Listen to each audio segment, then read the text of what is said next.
Great to have you listening in today. As with previous seasons, it is my hope that the guests and their stories that I get to share with you this season can provide you with the tools and or insights that you need to know that you can make it through whatever is happening for you now.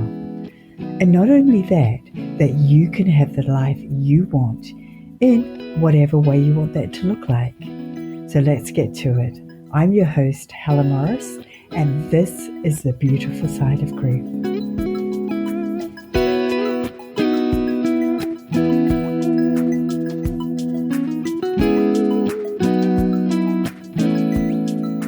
Well, hello and welcome to the beautiful side of grief. This is not your usual episode today.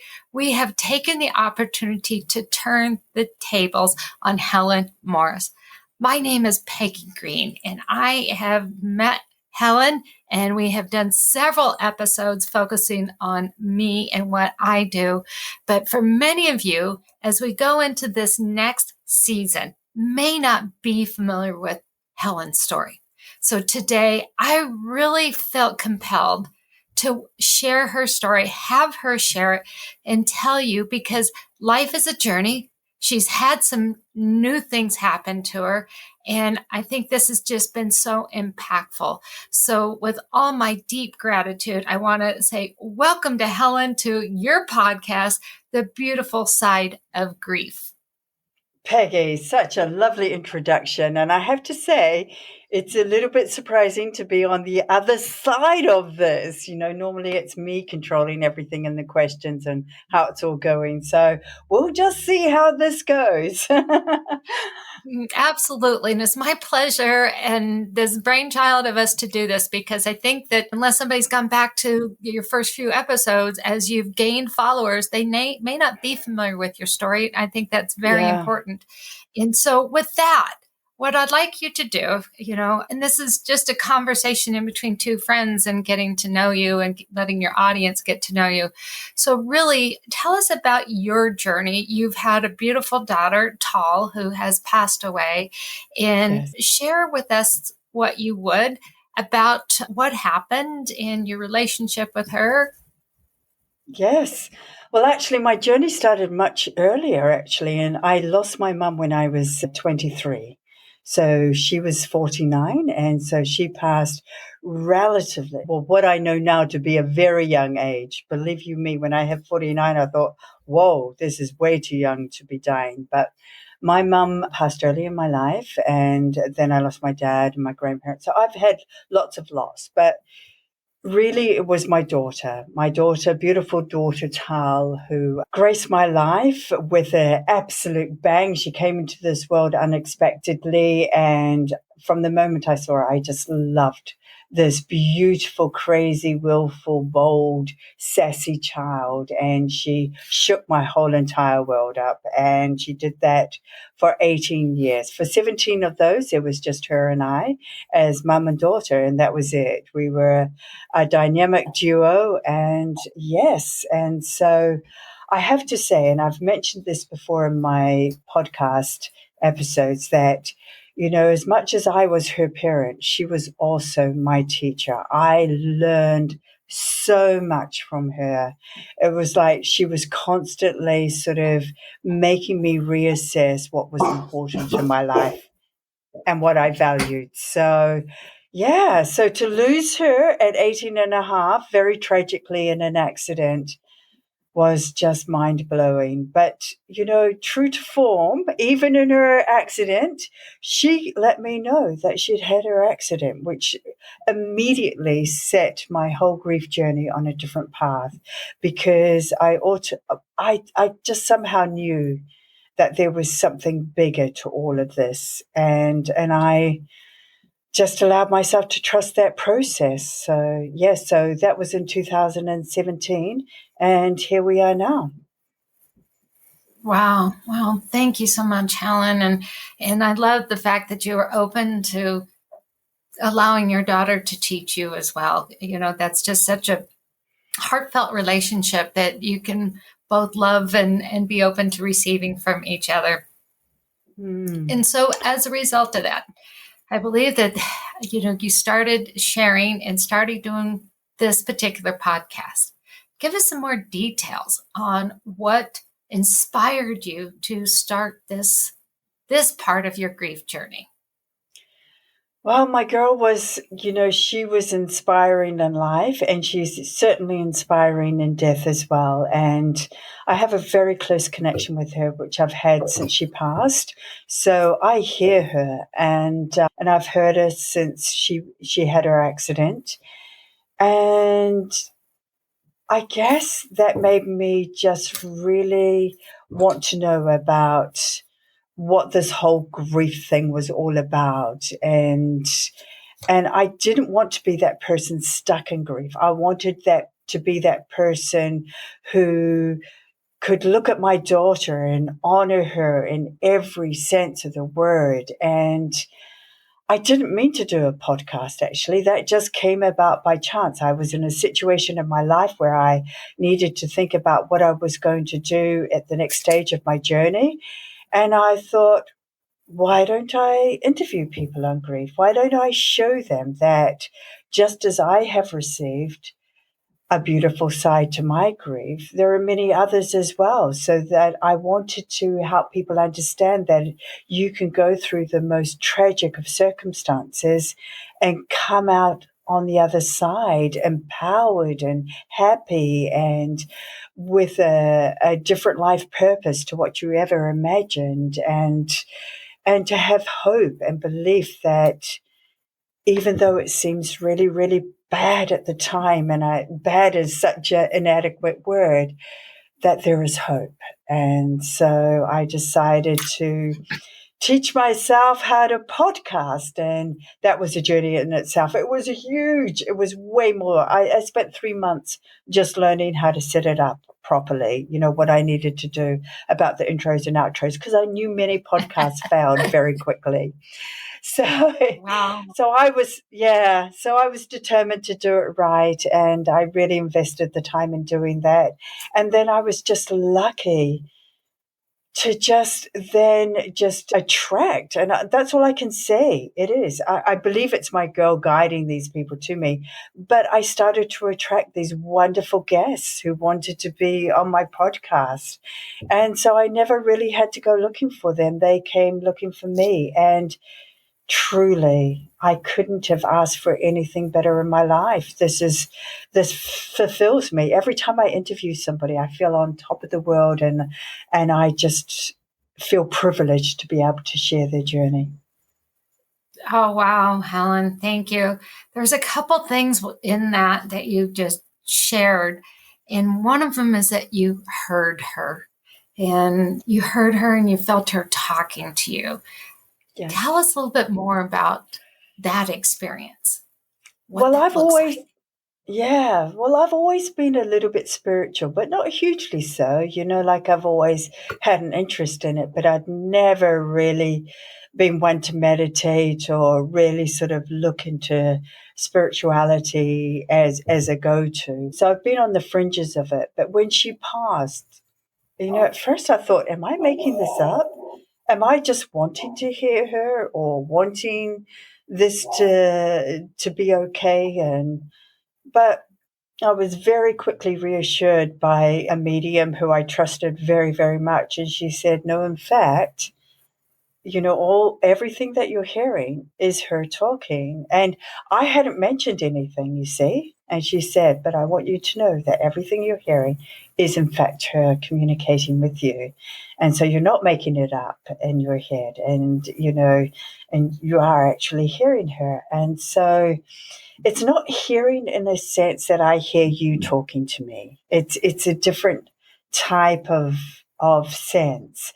But I hear her. It's clear as day, like all her little idiosyncrasies of speech and calling me nicknames and just her whole. I feel her, and I feel her come into my chest often, into my heart when she really wants me to notice something or take note of something. I feel her come into my heart, and it's the most beautiful feeling. And she gives me signs, like ever since she, passed in that accident, she's given me signs like butterflies and all over the place. And at a friend's house, we had this black and blue butterfly on the inside of the door. And I asked my friend, I said, gosh, have you seen butterflies around here before? She said, never seen a butterfly. Now, that butterfly not only came inside, but it stayed inside the whole time we were there. And it was like incredible. And I just knew that was her. And then, like I can't even tell you how many signs she gives me because they're just all over the place all of the time. But I think the key to that was that I was open to receive them. Yeah. Yeah, Helen, and that's great to be able to see those signs and feel like your daughter's speaking to you. And I've, had my son pass away, and he has left me signs as well. And initially, I just wasn't sure if it was him. And so, for somebody who feels and wants to see signs from their loved one, what would you recommend that they do to feel like they're connecting with their loved one? I love this question, Peggy. I love it so much because that is probably the number one thing, especially people who lose a child want to know. How can I connect with my loved one who's passed over the other side? Or cross a veil.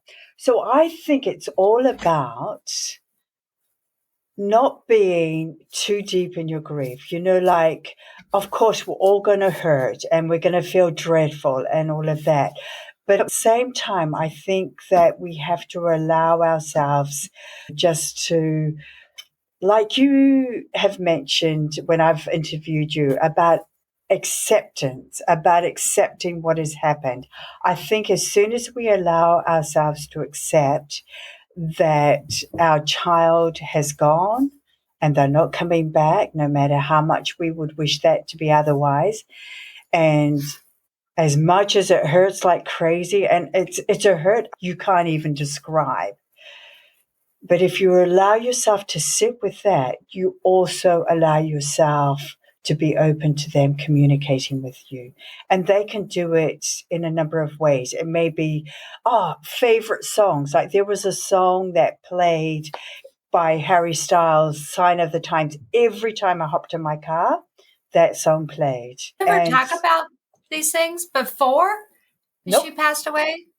Nope. No. So these are not things that you've had a conversation and that you had set up. That is just so really sweet and special that's something that you've been able to feel and see. So yeah, be open to it. I like that because from what I've experienced and what I've heard and what you're saying is that they are there, that they are there to comfort us. We just have to be looking for them.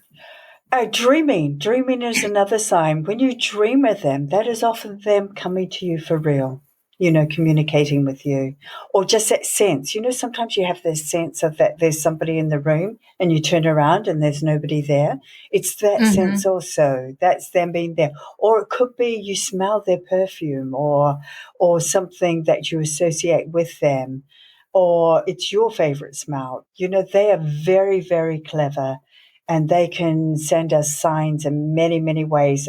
Lots of people talk about finding pennies and picking pennies up and things like that. So I would just say expect it when you least expect it. Allow yourself to be open to the signs and just trust that if you think it is from them, the chances are you're 100% right. Oh, Helen, that's beautiful. And I believe you. I think the same as that our loved ones do, because even though their physical body has left us, is that their energy is still with us, and that sometimes our relationship can get only better and improve in their passing because there's that connection and seeing them and feeling them. And that I think is just so heartwarming, and to give others hope that they may think that they don't ever see or experience their loved one again, but you can. Yes. Just open your heart to seeing those signs. That seems Sorry, I just wanted to touch on that because that's almost like a double-edged sword that you just mentioned. Oh gosh, what was it? Sorry, I'm going to lose my train of thought now. But there was something that you Oh, just, just that we're looking for them and that they're yeah. with us. It happens. It's okay. So when you're doing your podcast, and Mhm. you said that you had people attracted to you, and do you feel Mhm. that, how's that relate to the energy that you put out and having people just coming to you? It's like, oh, I want to be on Wow. your podcast. I look, the beauty of what Tal has gifted me in her past. Oh, that's it. That was what it was about. It was like the double-edged sword, and that life can actually be even better after their passing. And you don't want to feel like you want to feel like you had the best when they were here. But actually, my life has improved like 100-fold with, her beautiful guidance from the other side. And so that's what I just wanted to say. And one of the gifts that she gave me was this access to understanding energy and how everything in this world is energy and everything within us is energy. And so the emotions we hold carry a frequency. And, things like guilt and shame and depression and worry and anxiety and that are all low level energies. And the more we experience those energies, the more we sort of burden our bodies with them. So when we can learn to release them, we can actually free our whole body from that energy and make it lighter, and that lifts us up. And of course, I actually went and did a course on the body code and the emotion code because Tal actually sent me that in a podcast, that I listened to, and I loved it so much. I thought, I'm going to give this a go. So I downloaded the free emotion code and gave it a go. Well, I could not believe how different I felt in just a matter of days after I taught myself how to muscle test. So then I went to Utah to meet the guy who developed this system because it was so profound for me. I wanted to share it with others because my life prior to Tao going, I was a perfectionist and I needed to control everything because, as a youngster, I had no control in my life. I had huge amounts of trauma. So my only sense of being able to feel safe was controlling everything. And she taught me how to sort of not be so controlling and enjoy life a bit more, but I still have many of those traits. And so, when I did all this energy healing, I just released myself of that need to control everything, just to let things be, to let the energy just flow through. So, of course, the more energy, the more the lower level energy you release from your body, the more you actually put out a higher frequency energy. And I think maybe that was it. Maybe wherever I am out in the ether with my podcast, people are finding that and being attracted to that and feeling that maybe I am a safe place for them to be able to share their stories and their journey. I don't know. That's what I'm hoping for. Well, we were attracted to each other not once, but twice now. So that's Absolutely. incredible. And just to believe in that energy, think of energy as vibration. And when you Yes. have that low energy, nothing's attracted to you. But have you ever walked into a room, into a party, and there's just a group of people that are having fun, they're laughing, and they are animated? You can just Mm-hmm. feel that, and you're attracted to them versus somebody that's sitting in a corner by themselves. And literally, it's the atoms of the air, it's their cells that are vibrating, and that's what attracts energy to positive energy. So yes, to be able to Yeah. transform that. Yes. So that's so very critical. And as you continue to do this, you will attract more and more people to your podcast and to the message and that you're sharing. So how has finding this new level of energy impacted your healing from some childhood trauma? Well, see, what I've come to understand is that grief and trauma often goes hand in hand. And what a lot of us don't understand is that our grief journey is often colored by what we have experienced as a young person, as a child. And when I talk of trauma, it doesn't have to be anything huge and major. Trauma can be that sense of never feeling like you belonged, and or somebody always putting you down, and so you never feel worthy or something. And so you grow up and that sort of colors your whole entire life. But whatever the trauma is that you've experienced and carried within your body, when you go through a major grief event, you can guarantee that you're opening Pandora's box and everything is a free for all, including all those emotions and all those things you tried to suppress from when you were younger. And they often come out. So what I did was, and I'm still doing it. Don't think that just because I found this modality, I'm free from low level energies. There's stuff I'm still working on myself as I go through. But what I've learned is that I've allowed myself to release all the major hurt, and especially around Tal. Like, she was my absolute reason for living. She was my everything. And losing her was like having, half of my heart cut out. And I didn't know how I would go on without her. But she knew that and wrapped me up in this beautiful energy to enable me to find this healing that I needed and to do that. So I did. I did that healing. I released so much heartache, so much grief, and then all those other emotions of never feeling like I belonged when I was a youngster. I was super hypersensitive child. I felt everybody's energies and emotions. I just absorbed them like a sponge. I questioned everything. I never felt comfortable in my own skin. And or even that I belonged in this world.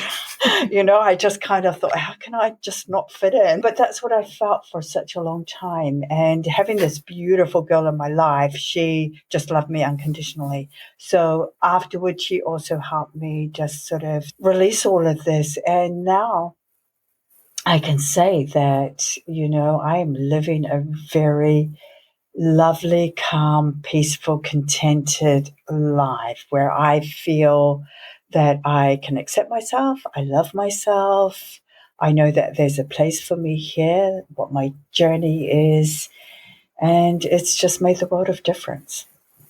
Yeah, well, that's amazing.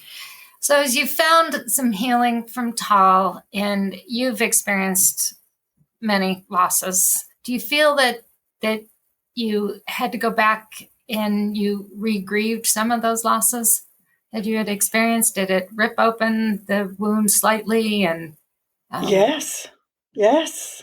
Like, I'll be honest with you, I never got on with my mum. And, when she died, I was on the other side of the world. And I found out about her passing by accident, actually. I phoned home. We'd called into an island and had a phone on it. So I phoned back to New Zealand. It was about 3 o'clock in the morning here. And my dad said, "Oh, so you've heard about your mum?" No, I knew she was very ill. So, I was expecting something, but not quite so soon because she never let on. And he said, "Oh, it's her funeral today." So there I was, stuck in the Caribbean with no way of getting back to New Zealand, certainly within a day, but anytime soon. And so I think on some level I just suppressed that and I just got on with it. But it's all those sorts of things that come out later on in life. And it was even reaching a point where I think my mum and I made peace, well after she'd passed on. We finally made peace with each other. And, I forgave her and she forgave me. We just didn't understand each other.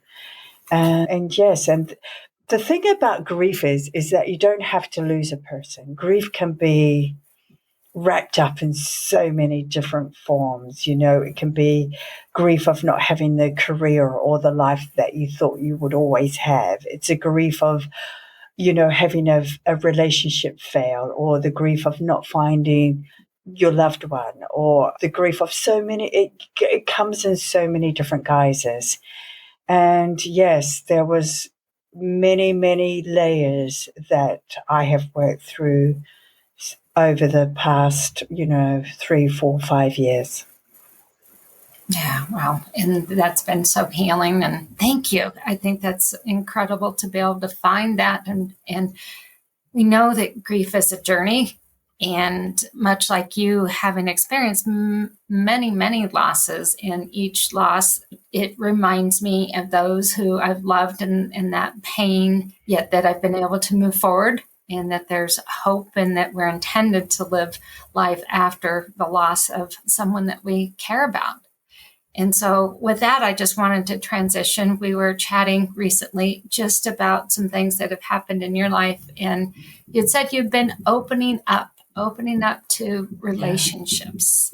And you had told me you had something going, but then something happened. Will you share with your Yeah, listeners what happened? absolutely. So, part of my childhood trauma was, I had major trust issues, and I didn't trust anybody, absolutely nobody. And so, I sabotaged relationships because I just didn't allow myself to open up and trust.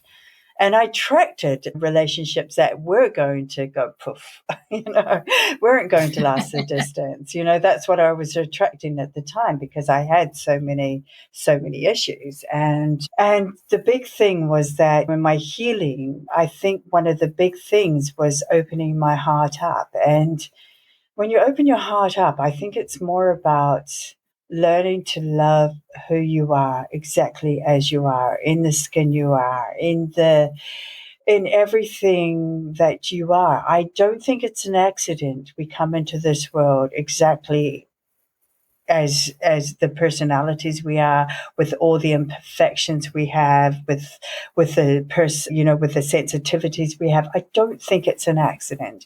And I came into this world loaded. So so I had to do a lot of work. And I even went to the extreme of working out what a good relationship actually looked like. So I could recognize a good relationship, and I could be that partner who was in a good relationship, in a healthy relationship, and be productive in that relationship and open. And so I was wide open. I was ready to find somebody to love, and to have somebody love me. And then I met this wonderful guy who I was working with, and we got to swings and roundabouts. We got to know each other, and then this attraction just sort of developed between us. But it was a workplace, so we didn't really want anybody to know. So we were sort of keeping it pretty much under wraps till we could work out where that was going to head. But we just knew, I think, straight off. We knew it was very easy. It just flowed. Flow is a good word, because it was effortless. That we just seemed to agree on the same things. We liked the same things. Nothing was an issue. And I knew then that I had found the type of person that I wanted to spend my life with. He epitomized everything that I liked and admired. Tragically, he was taken from me, and he was on a camping trip, something that he'd been planning for and was hugely excited by. And unfortunately, on the first night of that trip, somebody took his life. So, yeah, I was absolutely devastated. I was. And I think that's it. It doesn't matter how much you know about grief and how much you go through grief. There is no escaping grieving. But I think everything I had learned helped me express that. So I cried bucket loads.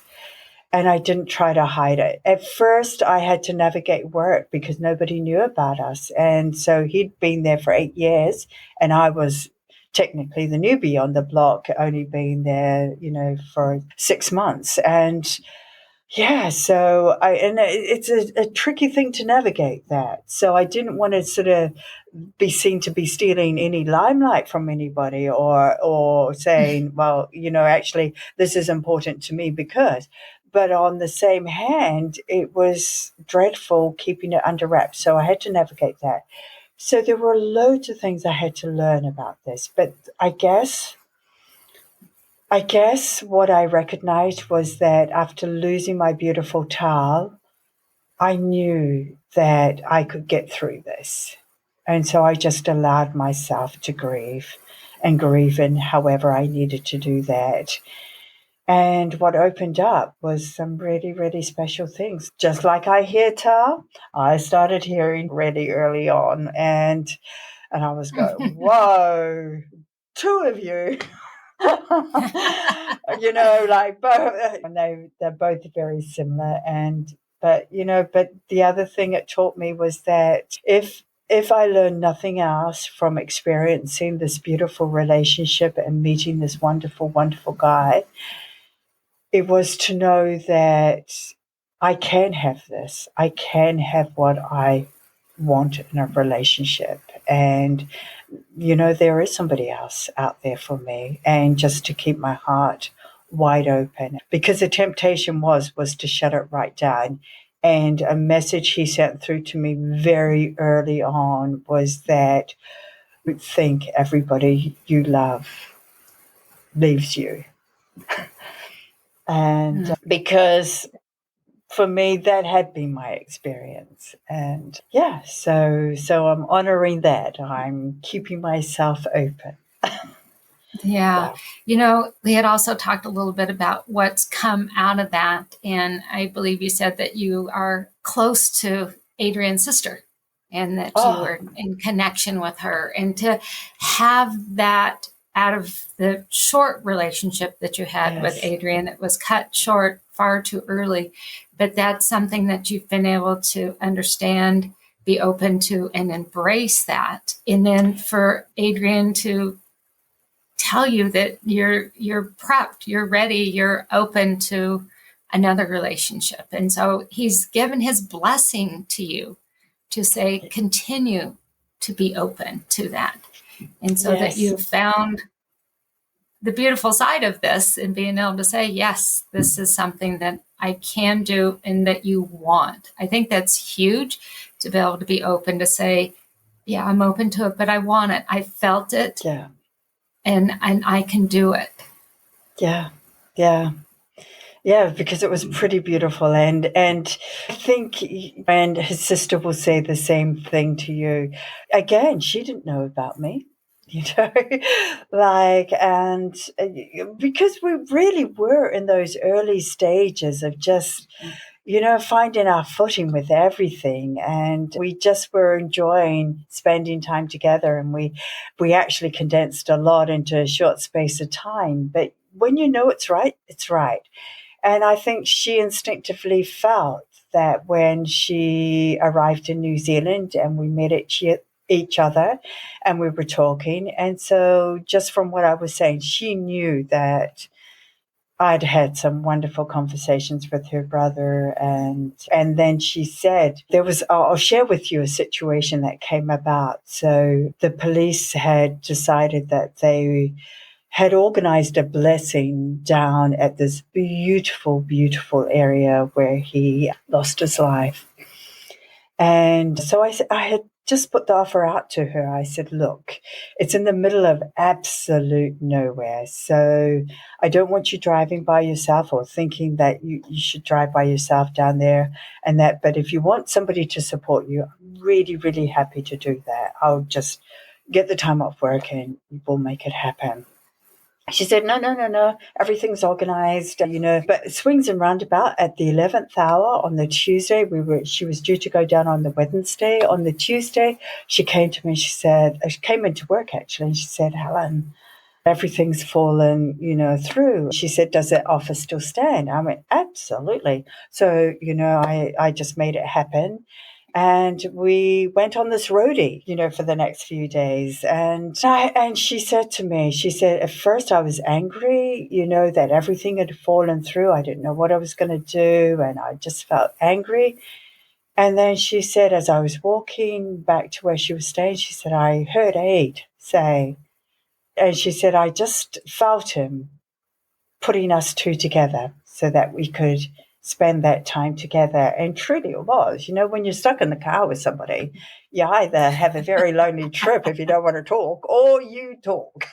And we laughed and we cried and we shared and we got to know each other, and we had this incredible experience of where he was, and we met the beautiful people that owned the campground. And oh, yes, it was an incredible experience on so many levels. And to this day, I will always be truly, truly grateful for however that happened. And I do believe it was Adrian making it happen. Yeah. And I believe aren't any coincidences, that we're placed in each other's path for a reason.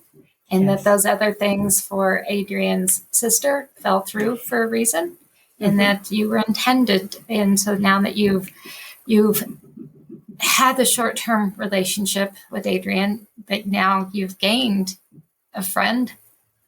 Absolutely. And somebody that you have that heartfelt connection with. And so when we can look at, you made a choice, Helen.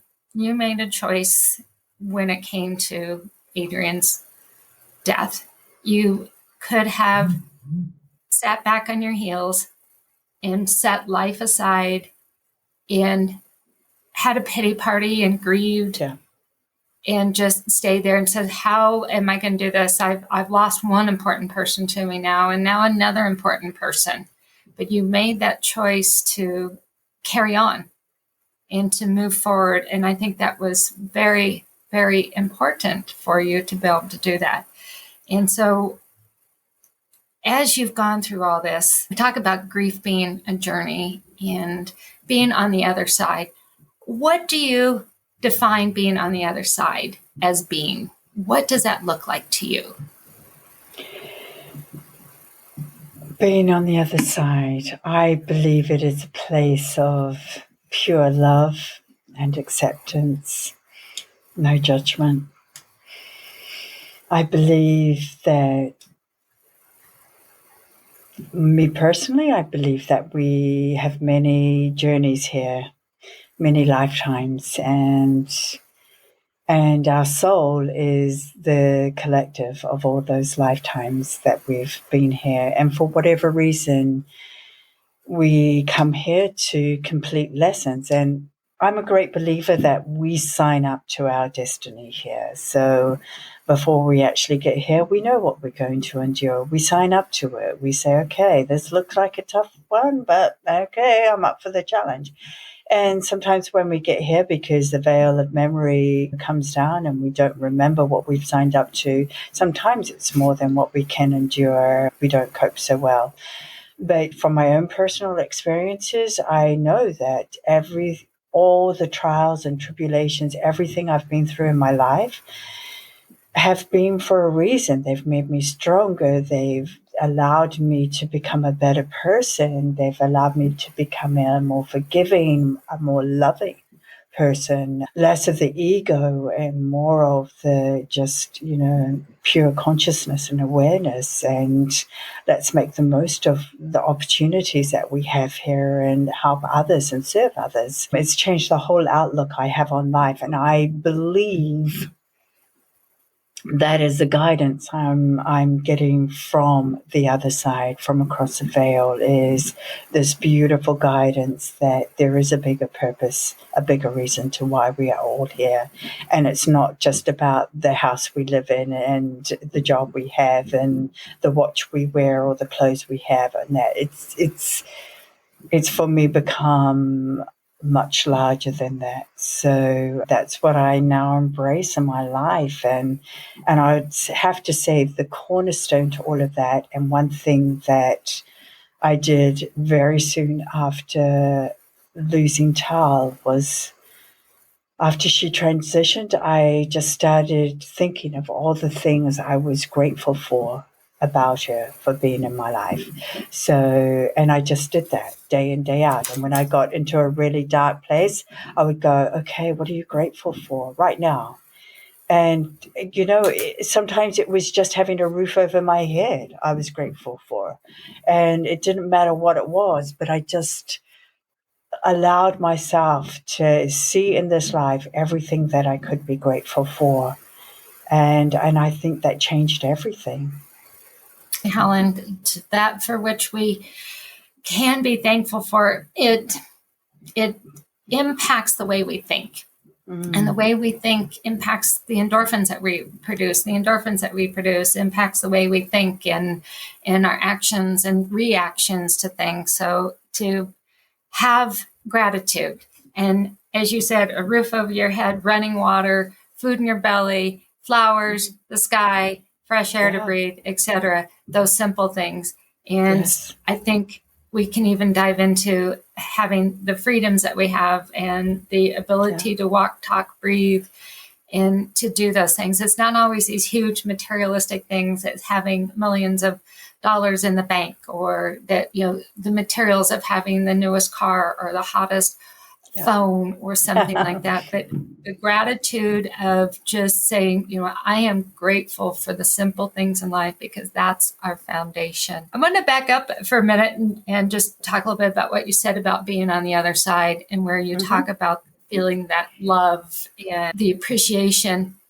As we process each grief journey, and we will experience more than what we've already gone through. There's more to come, as we touch lives, friends, and other family members that may go before we do. But being on the other side is also, I think, just being able to accept that this has happened, accept that it's a journey, and that possibly now finding some passion and purpose in taking that which we've been dealt and doing something good with it. So as you talk, your purpose, I want to ask you a little bit more what you think your big overarching purpose is in life now, and maybe even contrast it to something before losing Tal, because her passing has been so huge on you. Yes. And how possibly your purpose has changed, and even in between Tal and Adrian now, and how that has transformed you. Okay. Well, first of all, I have to apologize, because when you said the other side, I literally took you as meaning the other side, like across the veil. And so then I kind of answered that question in context of that. And then just as you were speaking now, I went, oh my gosh, the other side of grief, maybe. Well, there we go. There's, I still loved your response regarding being on the other side. I think because there are different ways of thinking about being on the other side. So no, that was a beautiful response. And now let's talk about your response on the other side of grief and your purpose. Okay. And how that's changed. I think, like as I mentioned earlier before, Tal, she taught me a lot. And so what she gave me, which was so precious, was unconditional love in my life. She just loved her mama through and through.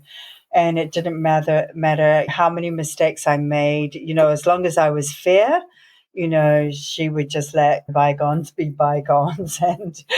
And so as she allowed me to really understand the beauty of what I'd been given in her and her personality, and what I needed to learn from that, I then allowed myself just to a little bit more kindness, to be a little bit more kind to myself. But I still had very strong perfectionist tendencies. I was very hard on myself and hard on others, I have to say. I wanted everything just to fit into this nice box that you could tick, and that.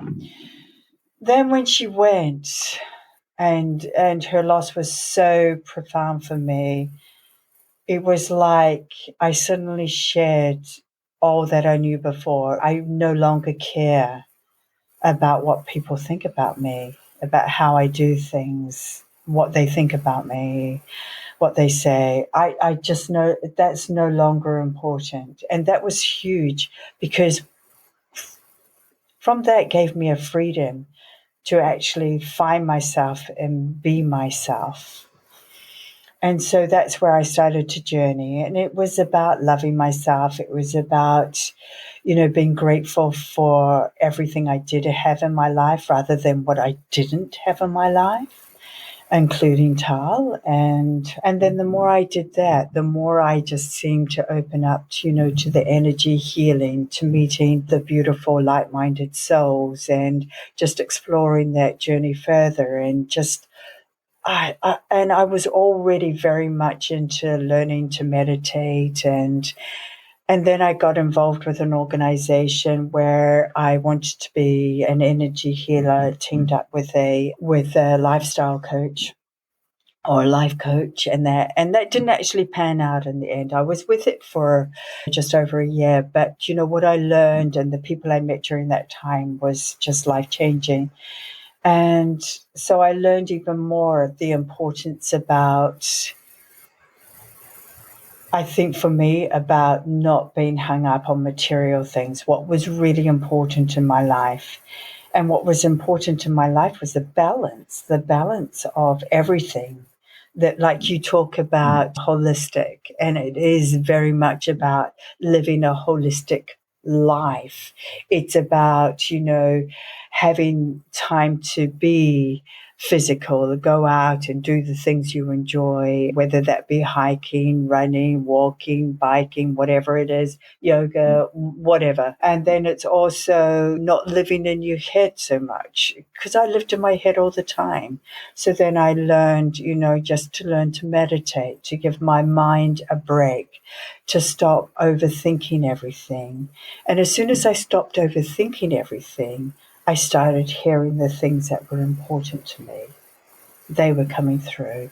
Helen, think about this. And, the more I started allowing that to happen, the more I started to just say, okay, what is really important for me and how I'm living my life? And I think I'd already learned to live that when I met Adrian. And I think it was about being totally open, accepting who I am, and allowing somebody to see me with all my imperfections. And that was huge for me, because being a perfectionist, you don't let people see your imperfections. So I would never have come on how I am today. I would have been perfect. I would have been all made up. I would have been dressed. I would have overdid everything. Now I don't mind. I come on. We haven't got the camera on. This is not going live, with the camera. So it's just the audio. So I can just be me. And the more I allow myself to be myself, I think the more beautiful things I have the more I attract into my life. And that's people, it's things, it's experiences, it's ideas. And so that's where I was at when I met Adrian. And so, yeah, it was such a magnificent way for me to be living and experiencing. And I was so happy, honestly, so unbelievably happy. Yeah, that's beautiful. Helen, yeah, and I want to share something with your listeners. I know we're not on camera, but as you speak, there's such a softness to your face, and that there is peace in your expressions, in that there's happiness, that it's true, and then it comes out in your facial expressions. And so I just want to let your readers know that she has experienced this peace with herself, because it shows in her face and her emotions. And her gesture. So it is such a true gift to be able to see her in that state. And it doesn't happen by accident.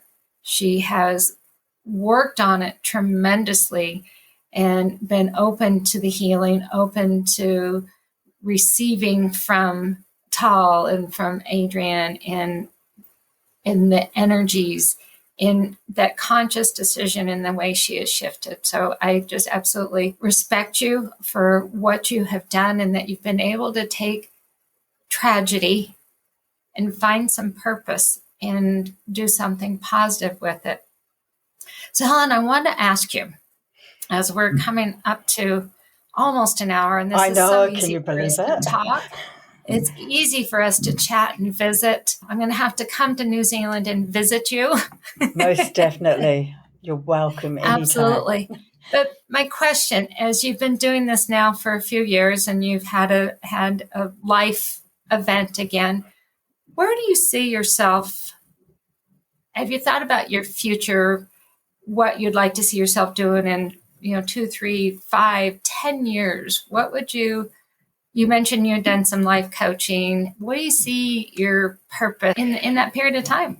Well, that's a good question to be asking, Peggy. And I'm so grateful that you did ask it because, after Adrian, there was a point that I really struggled with season 3. I was halfway through it when Adrian got taken away from us, and I struggled to get the rest of that season episodes done and dusted, edited and out, but I knew I needed to keep doing that, and it gave me a purpose, some direction. And then I just needed to take this time for myself, just to allow myself to heal, which I've been doing for the past couple of weeks. But one message that came out really strongly from both Adrian and Tal was for me not to give up what I am doing with this podcast, because I was thinking, well, maybe I'll just finish it up on season 3. And, that's a good 3 seasons, 70 episodes. It's not to be sneezed at. So, take what you've achieved and head on. But there was a resounding no to that I need to keep going with it, that there are people who I will never, ever get to see or hear about who have been affected by the stories that I am sharing on my podcast, The Beautiful Side of Grief. And it's helping them with their lives in ways that we could never imagine. You and I, Peggy, both know that this is an incredible journey, and to be able to serve others in the way we do is a huge honor. And I respect that every single day that I have somebody who suffered a grief experience come to me and want my advice. And it's the same with sharing the podcast. I really make time to feel like I am honoring each and every person I interview on my podcast. And I feel that people, feel that they know that I want it to be beneficial. It's not just a podcast. This is another tool that can help others. And so season 4, here we come. So I've got that all lined absolutely. up. And I'm really excited to do that now. And I can feel the energy flowing back into me. And I'm going to line up the interviews, and we're just going to get those done and in the bag and ready to go again. And I see this taking on a life of its own. I believe that I'm attracting incredible people that I get to speak to. And I'm just learning to trust that when the timing is right, there's going to be a collaboration of some sort with me from who I meet through my podcast that's going to help people in the grieving arena even further. I have no fear of public speaking. I know that's a number one fear for many, many people.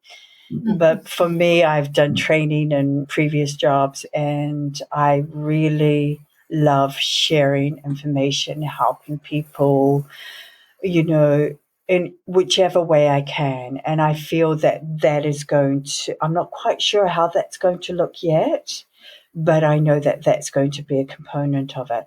I'd also love to wrap in with this podcast some additional tools. And again, there's lots of things going on in my mind. It's just but it's not about me. It's what's going to work for the listeners. So I need to be clear that this is going to be of benefit to the listeners. So yeah, I've got a few ideas floating around on that. And there's also a book. Like, I basically have a book written about my own experiences. And when I feel the time is right, that will just get written, but published.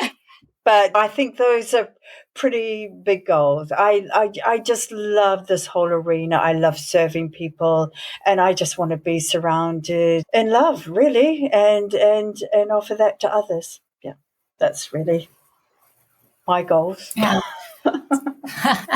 So if you were to take, what would you say like your top 3 values are as you're doing your work? Respect would be number one. To always respect the time and energy and experience the people I interview have. And because when I feel I'm doing that, then I'm able to draw out the best of them to share with others. The next one would be, again, gratitude. My life is full of gratitude, and while I practice that, I think only good things come my way. So I will continue being grateful for everything I have. Sometimes things don't happen as quickly as you'd like them to, or in the way that you would like them to. But I just think, just when those times come to you, just stop and be aware of the here and now, and be grateful for what's happening right here, right now. So that's another thing. That's another value I have. And I think it's to love people unconditionally without judgment. And that's a biggie. I'm still working on trying not to judge people. I mean, we do it so unconsciously sometimes, and I still catch myself sometimes doing that, and I go, no, just respect them for the space they're in. We don't know what their journey is. We don't know what they've been exposed to or what they have awareness of. So it's about, they are perfect as they are here and now. They may have a lot of lessons still yet to learn, and that's okay. That's not our call to make or to judge them on. So it's just to be more accepting, more loving, and more accepting. Awesome. So your 3 values: respect, gratitude, and unconditional love. I'm going to add a 4th. And what I would say with that is serve, and to serve others. And so, yes. And so with that, Helen, thank you for all that you do. And thank you for sharing your story and continuing the podcast and having the courage to go to season 4. And I'm so excited and looking forward to hearing what you bring and the energy, the podcast guests that you bring on in helping others. So, Helen, thank you so much for all you do. Peggy, I have to flip that right back at you, because I am so grateful that you took this initiative to take the time out of your day after you just spent an hour talking to me previously about your wonderful book, and just to allow listeners to learn a little bit more about me in a way that they don't typically get to hear. So I'm very, very grateful for that, and grateful for you and everything that you do. Thank you. Thank you, Helen. Thank you. Thank you. Thanks for listening. I hope you got some real value from this episode. Let me know how I'm doing, or if there's a topic you'd like covered, by clicking on the Healing to Be You Gmail link, or going to the Healing to Be You website. To get notified of new episodes, hit the subscribe button and please share if you know of someone who could benefit from this episode. Until next time, be kind to you and take good care.